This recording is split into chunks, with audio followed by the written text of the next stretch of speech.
So now, karibu to Alboa Cinema. You've seen I've some different setup kidogo. I'm trying to do some interviews. This is mainly so that I can, dig deep, find out what really goes on in the industry, the people operating in the industry, so that we get details. Unajua mara mingi you just hear something happen, people don't know where the genesis of that is. So leo katika hii studio wetu tumekuja let me turn like this. Now we have Maureen, Koech. Habari wako mrembo? So now. Waambie hao. So now. Yeah. So now. Kamera ni nyingi huku. Yes. Sema madam. Sasa. Nzuri sana. Asante sana kwa kuja kwa this our humble abode. Asante. Hi guys. Kabisa. Huyu sasa I've known her. How long have I known you? Yes, my friend. When's the first time we worked together on Liza Bind, eh? Although you've done after that. That's when I really knew you then. Although your time ulikuwa star. When you ulikuwa unasema hapo kaburembo. So anyway, I don't want to do the normal interviews where people just ulianzaje, ukaendeleaje, ulifikaje, how did you overcome your challenges? No, those are normal things. I really want to go into the nitty-gritty details that if people want to come into this industry, wajue what to expect. Yes. So lakini wape watu preamble kidogo tu, ulianzaje, how did you start? In this industry. And as what did you start as? Right. So I think my story is, I don't know if you can call it cliche. But tunasemanga tulianza shule. I was born an artist. Well, the thing is this though, in high school is where I came to find myself as an artist. I genuinely feel it was in high school that I really stepped out of my skin, my rigidity as a human being. You're normally shy. I was primary school. When I was in primary school, it's like my primary school life just. I was in pre-unit. The next minute I know I'm finishing. Yeah. I had a few challenges. I've talked about this. I used to get bullied also in my primary school. So.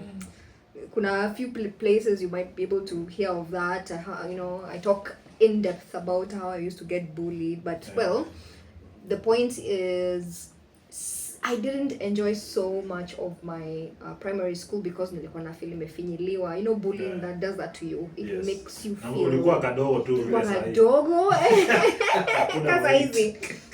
So sasa hizi mimi ni kadogo lakini personality na confidence. No, you have to compensate. You compensate. Kama mtu tufupi. But anyway, long story short, now when I went to high school, it was my opportunity to reinvent myself. Yani zile una feel sasa hivi kumbe najua hapa sana mimi na ulienda hapo high school? Nakuru High School. Nakuru High. So huko I was introduced to drama club and music as we used to know it, or I don't know if it's still there. I'm sure it's still there in one way or in one shape. They toned it down a bit. I don't know. There is some weird thing going with the anyway, I'll have to look deeper into that because I think I don't know. They don't see it as serious anymore. I don't know. Was it serious to begin with? Because I mean that time for sure, music and drama was like the biggest. It was a big rugby because I know rugby competitions and music and drama. Big time. These days, by the way, si feeling you vibe music and drama. Yeah, I think it's as a result of that. There's kind of a toning down. But anyway, high school. No, hiyo ni kazi kwetu. Kazi kwetu. Yeah, so nikaingia drama. That's where I got to really kumbe I can perform. Kumbe I can, I have something I can offer audiences. I can evoke emotion, through performance and art. So long story short, sasa nikamalizana na high school, nikaenda Strath nikajoin pia Strathmore Drama Club huko. Now that's where I went for my first professional audition for a show called Changing Times. which was on KTN. Ulipata no? Hey, the first. Ulikuwa changing time. Alikuwa changing ish. Mimi nakumbuka kina Nikumutumo alikuwa hapo. With all the beautiful people of Nilikuwa this country. Nikumutumo walikuwa hapo. Mulicongregate hapo. Tulicongregate hapo. Team. Lovely, beautiful people of Africa. Yeah, anyway, yeah, but that was my first gig, professional gig. First professional audition I went to, I got it. Hiyo kitu nilipatia confidence ingine. So after that, really pushed myself and got, you know, went for auditions. I used to go for, mimi nilikuwa naenda auditions zote. Ni crucial ukianza. Crucial. Go for them. Those auditions, just go. They would go. Sometimes they don't bounce. I would still go again, you know. But yeah, of course, challenges here and there. But at the end of the day, you unapitia ili so that you can become the next version of yourself. Kabisa. Yeah. So. Now that's all well and good. And I don't want to break down. I missed this one. I missed this other one. Yo, just so let's. Because I'm driving more towards now the details of that I want to extract from you about what this industry has done to you or you've done to it. You are cast for Lies That Bind. You're one of the mains, right? I was one of the main characters on Lies That Bind. Yeah, so other than you, of course, you all went for audition. I'm ulitiwa. Ulitiwa hapo ndio audition. Hey, also went audition. I knew no one. Okay. Yeah. Kabisa. So you went for audition, you got it. If I remember correctly, that's like the show that really watu walikujua through that show. It is one of the shows that I would say people to date, people still say, kuna show ilikuwa KTN, sijui ilikuwa Mali. I'm like, no. Because Mali exactly. So like the Bind was running on KTN, Mali was running on NTV same time for almost the same number of months or years. Yeah. So yeah, Lies That Bind was one of those shows that really catapulted my career and my brand into the limelight. Sawa. So ulipata hiyo, how many episodes did you do?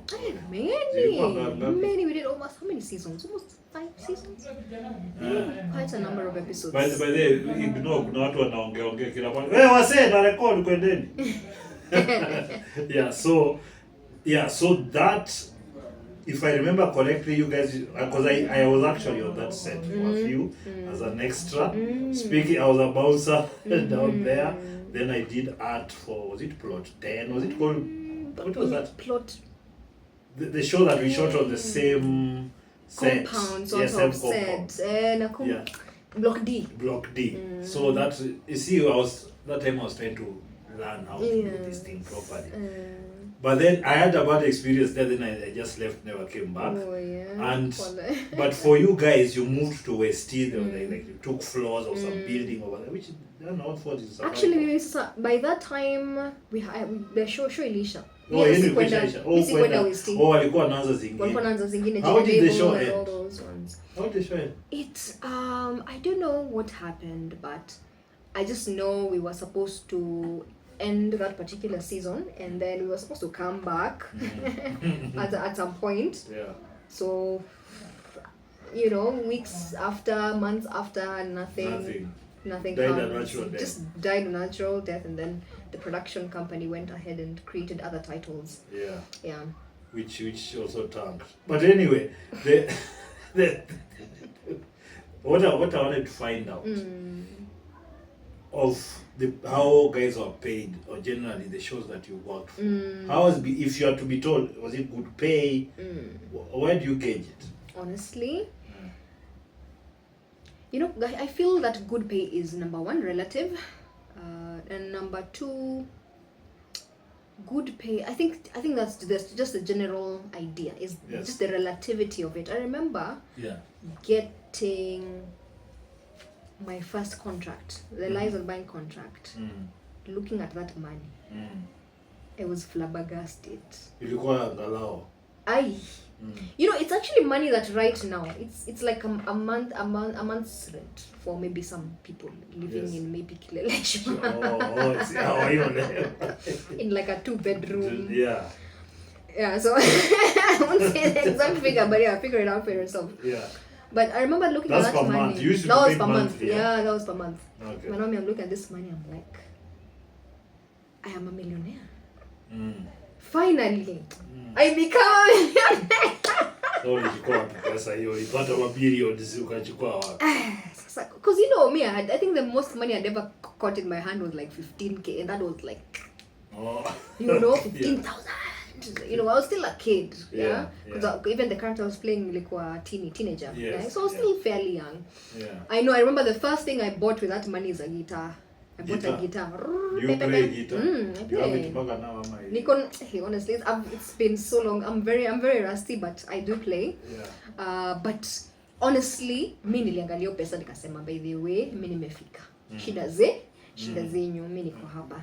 So I like, that's why I'm saying it's relative. Kwa mtu mwingine anaweza angalia. Sorry. Hey boss.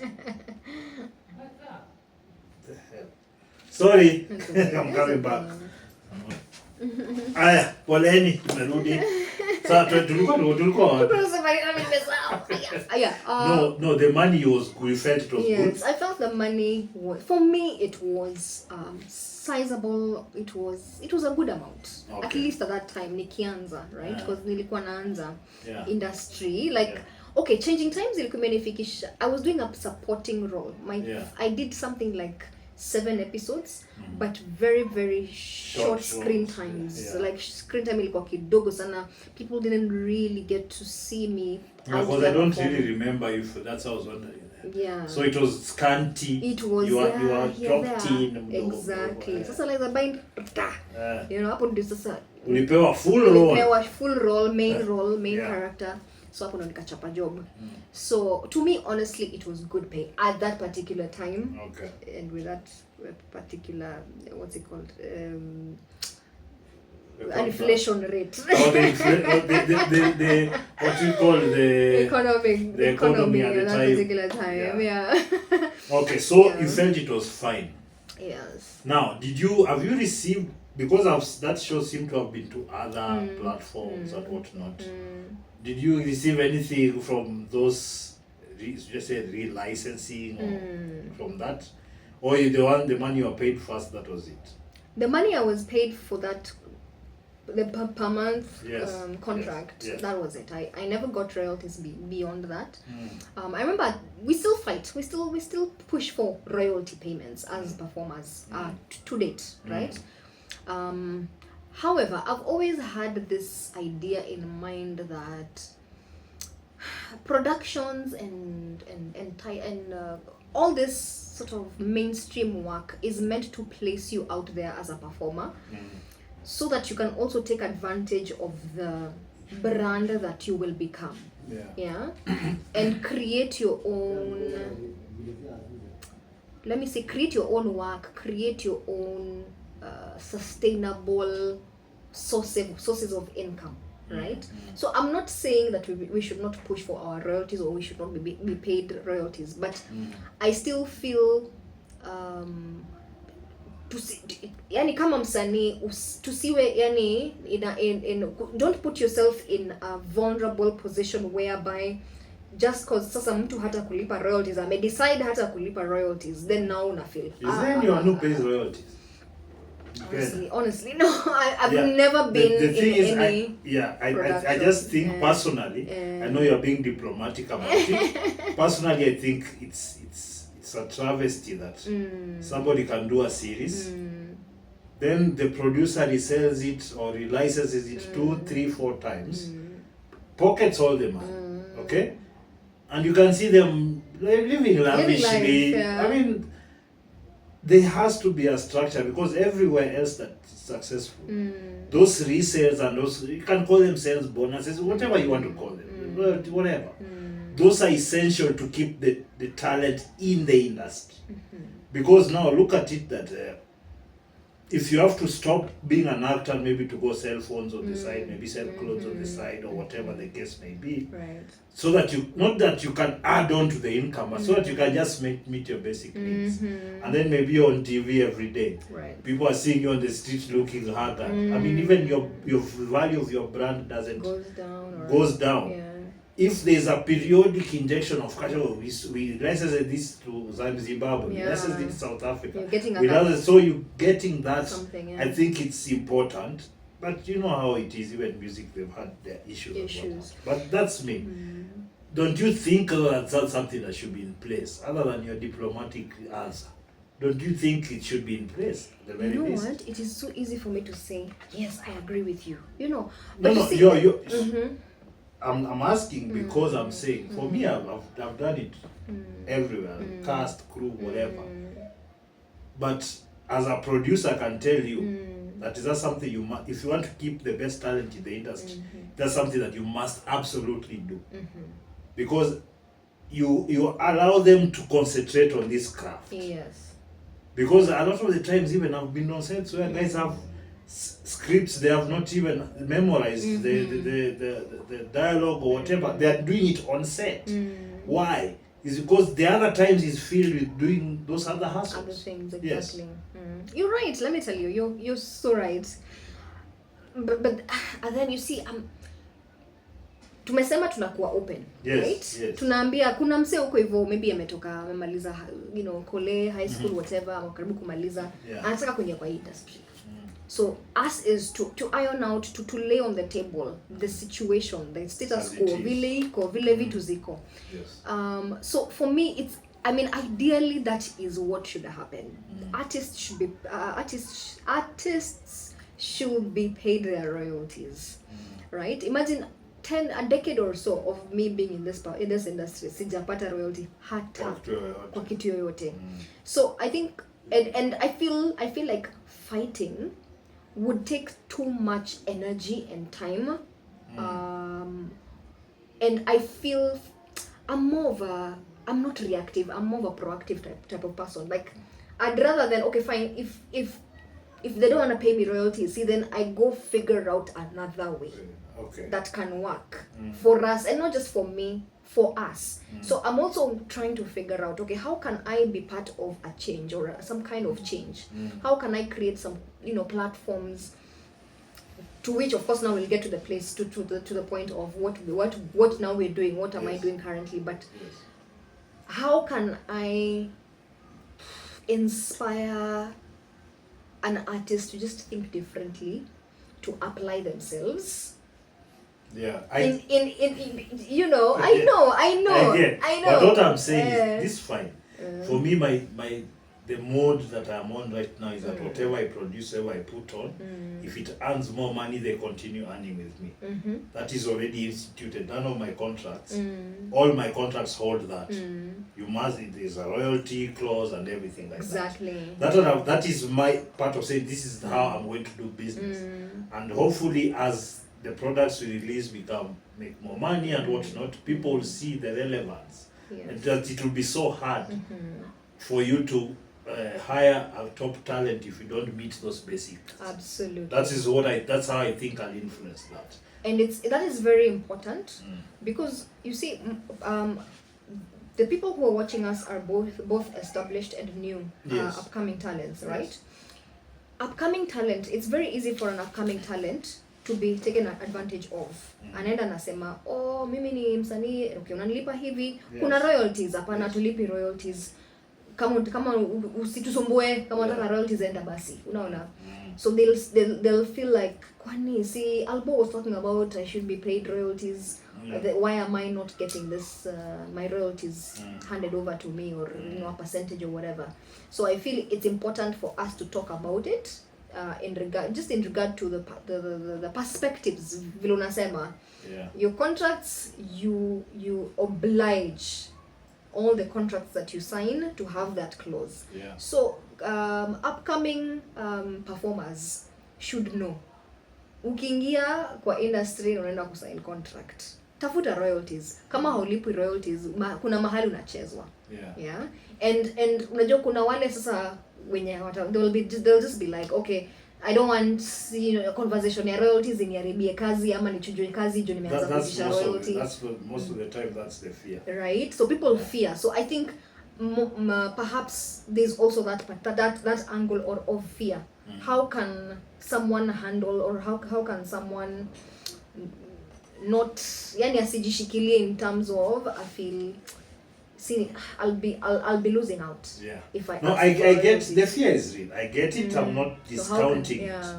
But as it is, it's already like really for this industry to have picked up more Kenyan productions. It's been like 20 years maybe, you know, but within that time the movement, because right now if you ask like NTV, KTNs and what they pay for an episode, it's less than half what they used to pay at that time. Exactly. So things are well and more expensive, but they are paying less. Why? Of course, they've substituted all the content for the cheaper Filipino, Mexicano soaps and the Niger and whatnot.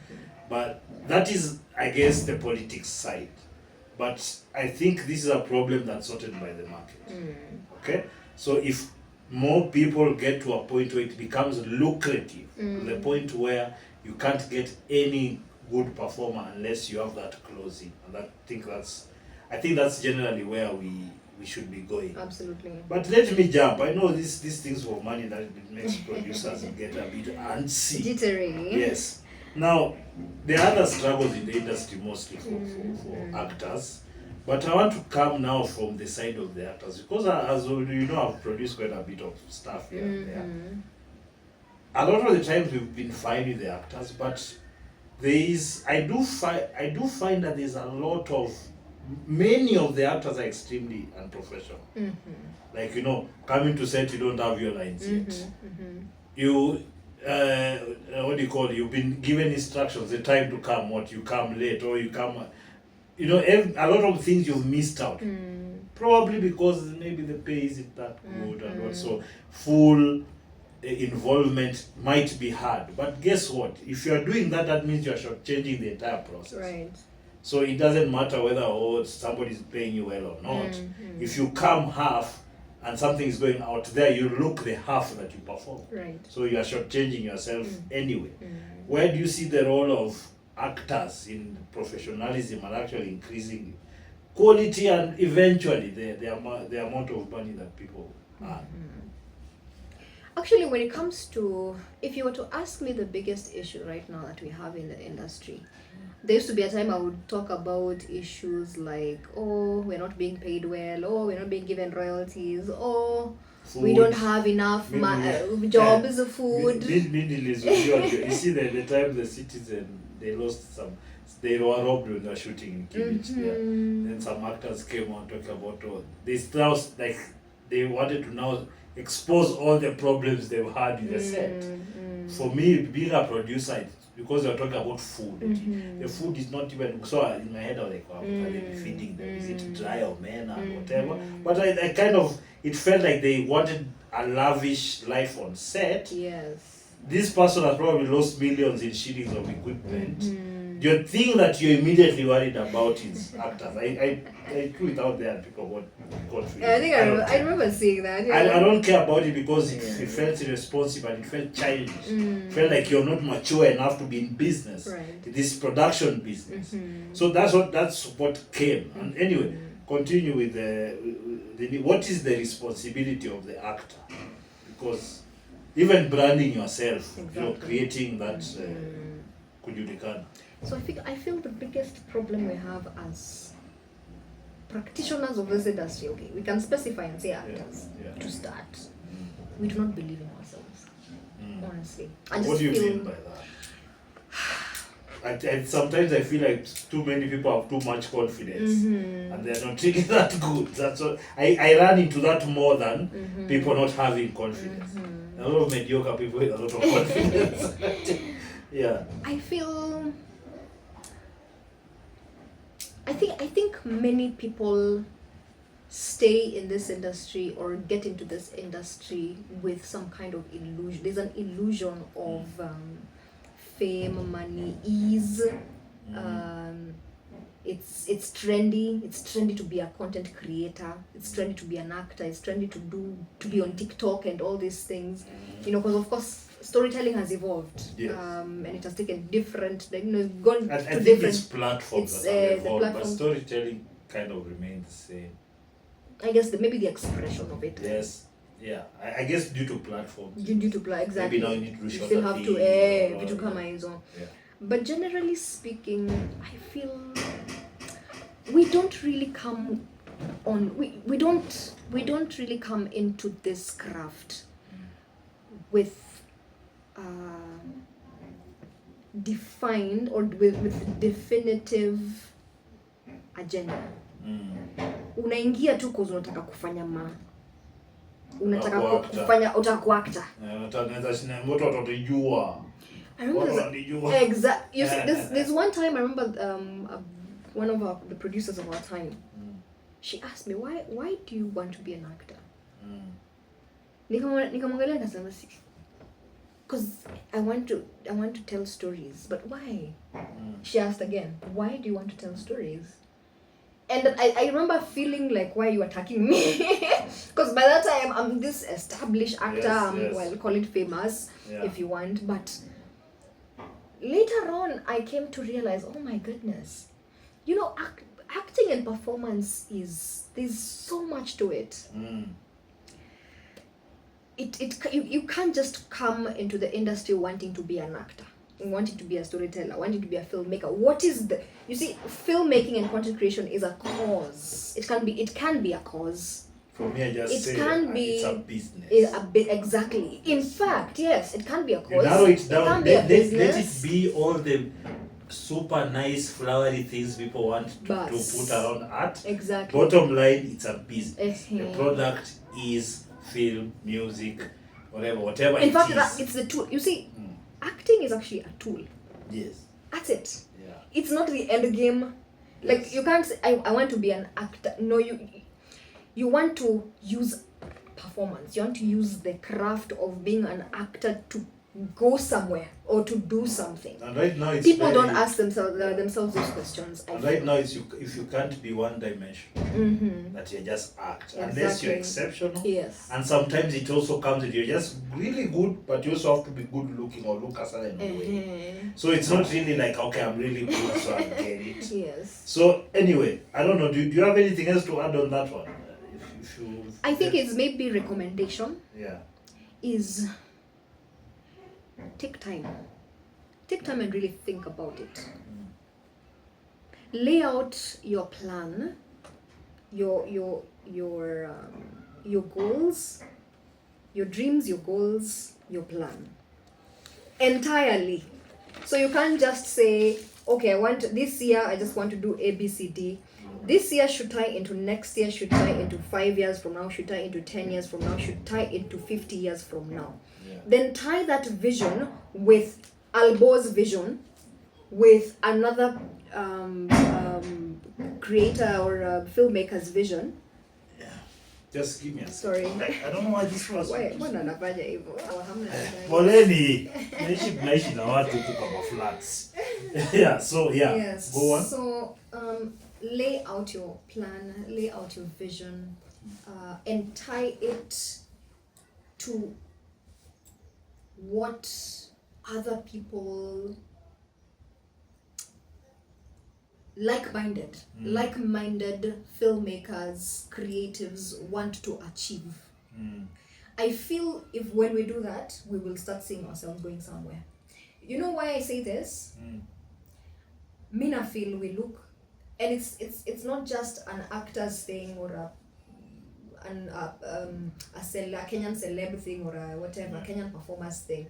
I feel it's a Kenyan thing whereby we look elsewhere, we look abroad. Tunaangalianga Hollywood, tunasema, hey, Hollywood, wow, I want to go to Hollywood. I remember I used to say this, I want to go to Hollywood. I'm not saying I don't want to go. Exactly, which is fine, yes. Yeah. But will we all go to Hollywood? So what happens then to those who will remain here? What about your child, your cousin, your brother, who will remain here in Kenya? Can we create our Hollywood here? Imagine we have it. We have so much. Multinational content production companies are starting to set up here in Africa because they see it.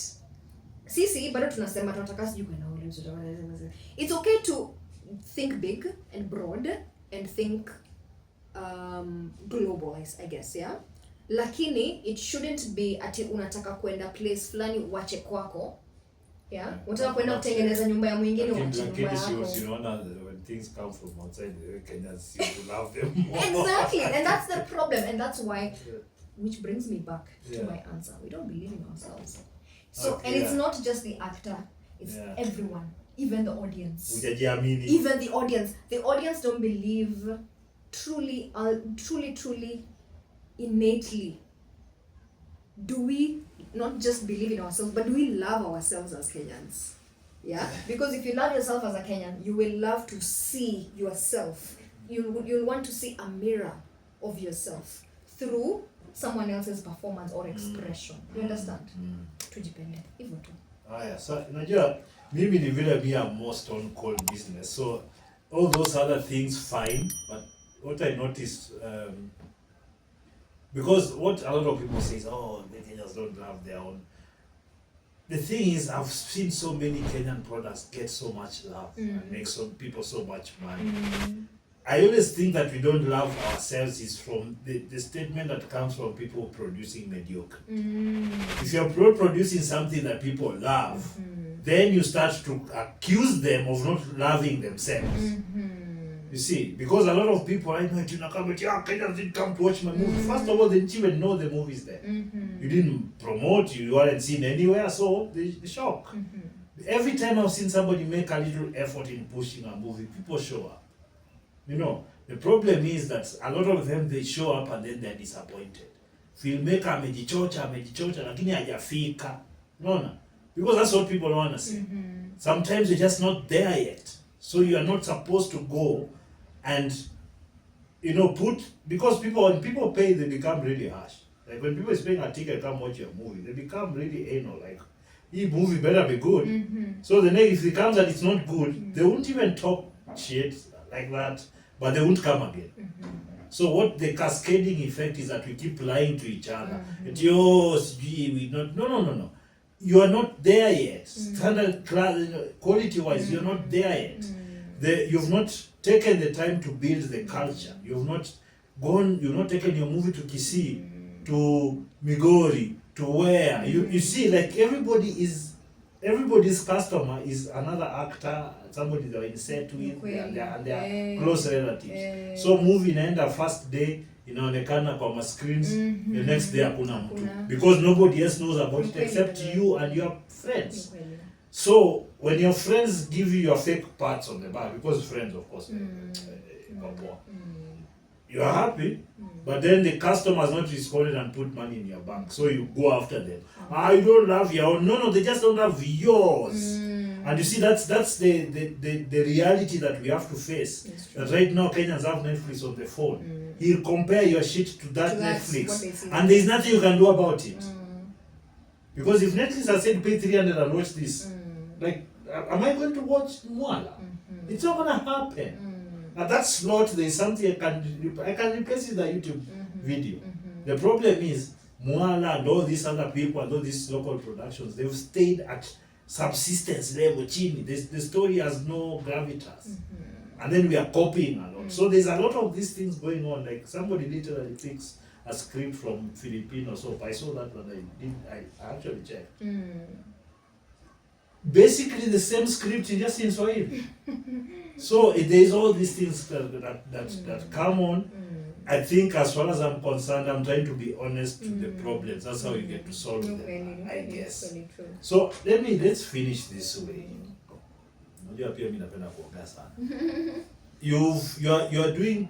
You're not really like mainstream anymore for a bit now. So I want to this phase of your career. What are you doing? I've seen you do stuff for base, behind the scenes. There's a lot of things of filming and what exactly are you doing in total?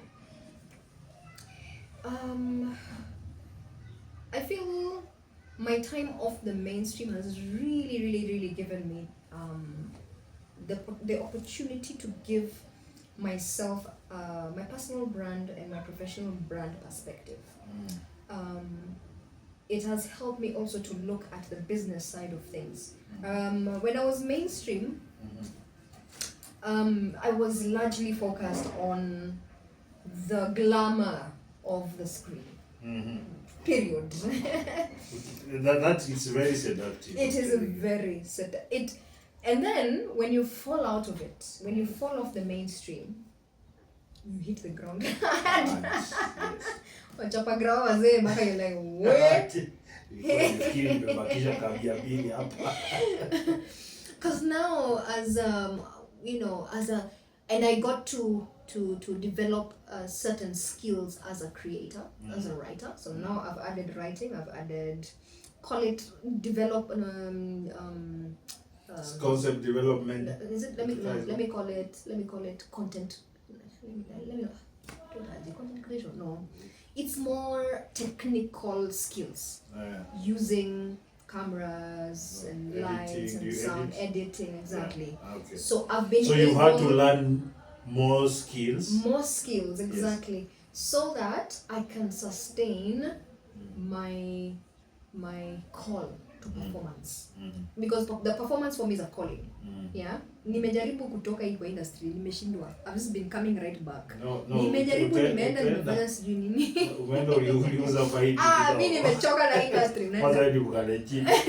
Unajua umekataa kuingia government. Well, so if you try, I've tried going out there doing other things, completely, utterly unrelated to what I do to storytelling, or content production, but I've just found my way back because this is a calling. Okay.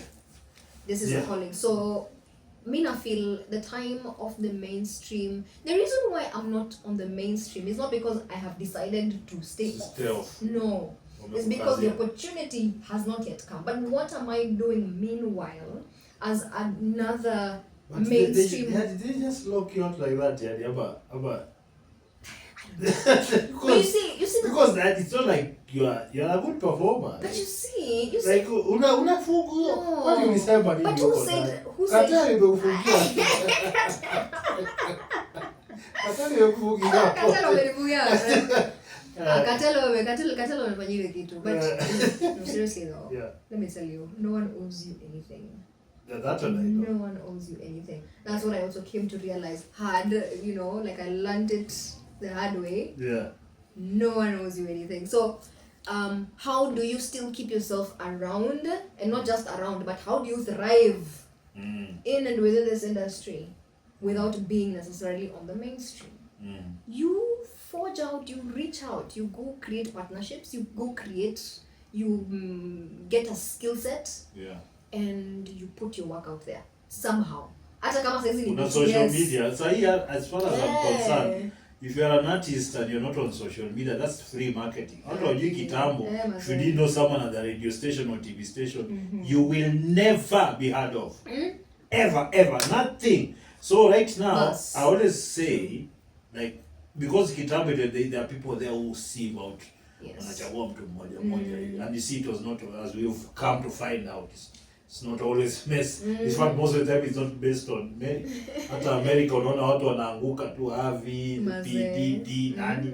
It's because you realize there's certain things people have to do to scale you. So if you don't have to basically kiss ass like that, you have to forge out on yourself, and forging out by yourself means you have to learn new things, practical skills, because if we are to speak all the same, I do also content kama easy.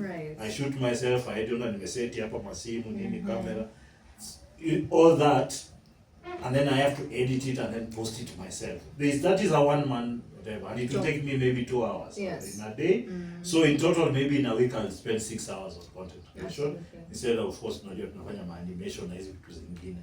Now, because we spread, I'm a traditional filmmaker, but I want to learn some aspects of animation, maybe environment creation, whatnot. But I also know that I can shoot, I can edit, I can do effects, I can color, you see all those things. It doesn't matter. Even right now, people are being shocked by AI. So for me, AI is a tool. It can't take me out of the market. Exactly. It's a tool for me to use to make work cheaper and easier and faster and more efficient, which it has done for me, by the way. So you want to characters are Book of Ka. The concept, like, I use the AI to come up with, or we use the AI to come up with a concept. Then now we modeled, now we built, and now it gives you a good idea. It starts you somewhere very quickly. It takes you seconds. If you are to hire a concept artist, it will probably take you weeks and cost you hours. It costs you way. So like right now, me and the AI can argue out, okay, add muscular arms, add this until I get what I want.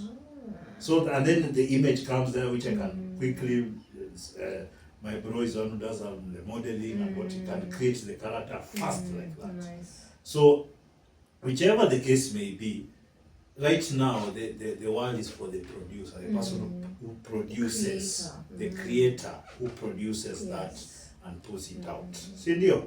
So your main platform is base.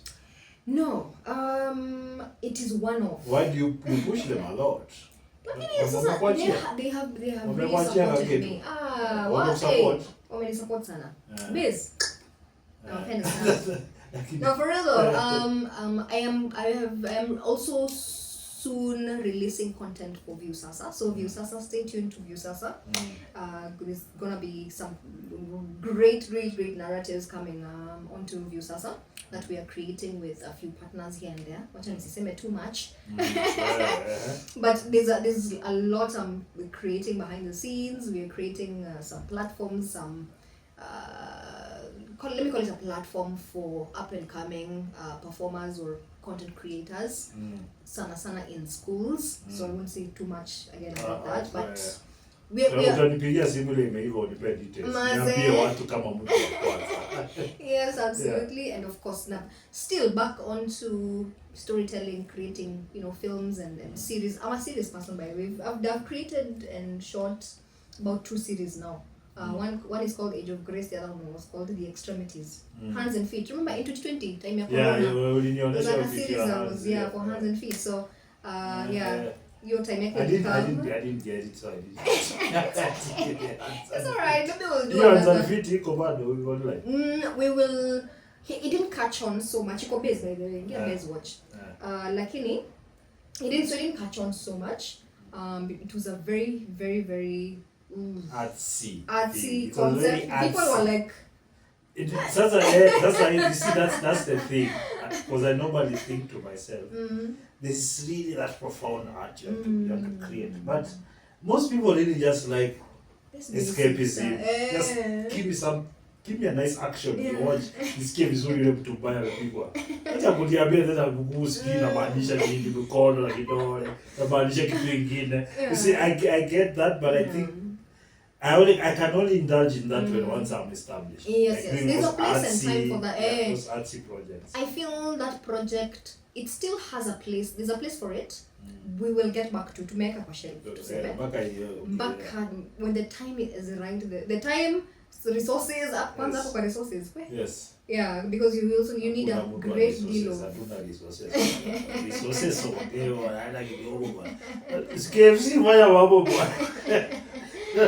Get this. But yeah, we'll get back to it and see what we can do. But we have a very exciting series. I won't say too much again about that. But it's going to be online views or it should be online. It should, so online is the new But it's just I wish I could talk about it, but the time will come. Atanitumia mapicha naonesha tu mapicha. Kazi tunafanya huku hatuko hapa twendi anywhere. Sawa. This is where we are. I'm very thankful you came. Thanks for the conversation. So first kwa hii mambo ya mwisho nataka kuambia watu where they can meet you everywhere.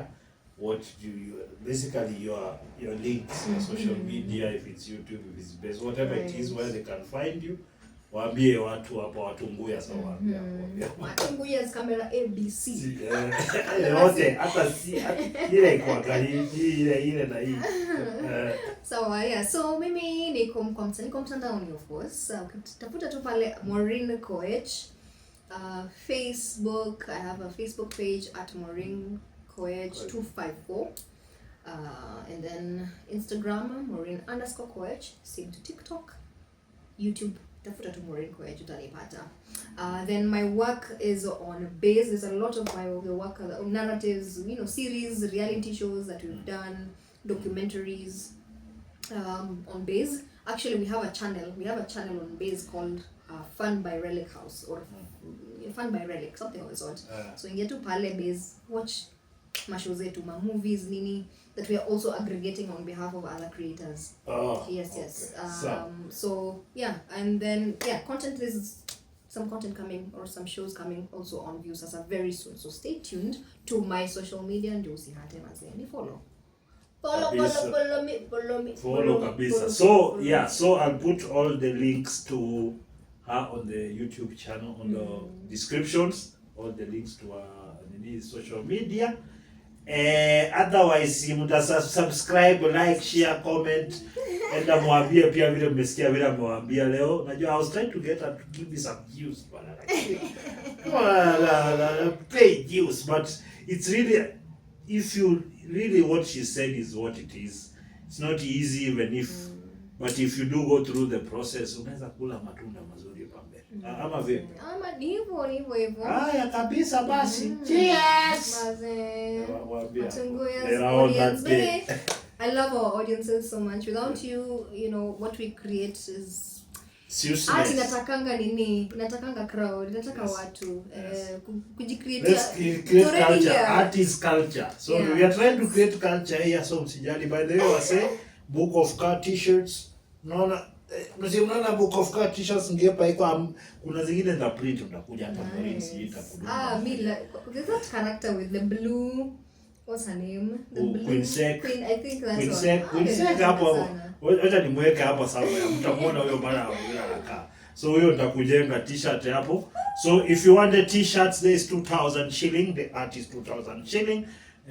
Ni inbox, Instagram, TikTok, Facebook, kila pahali, hata comment hapo YouTube, Albo wa Cinema kila pahali except TikTok, Albo wa Cinema 254. Sawa?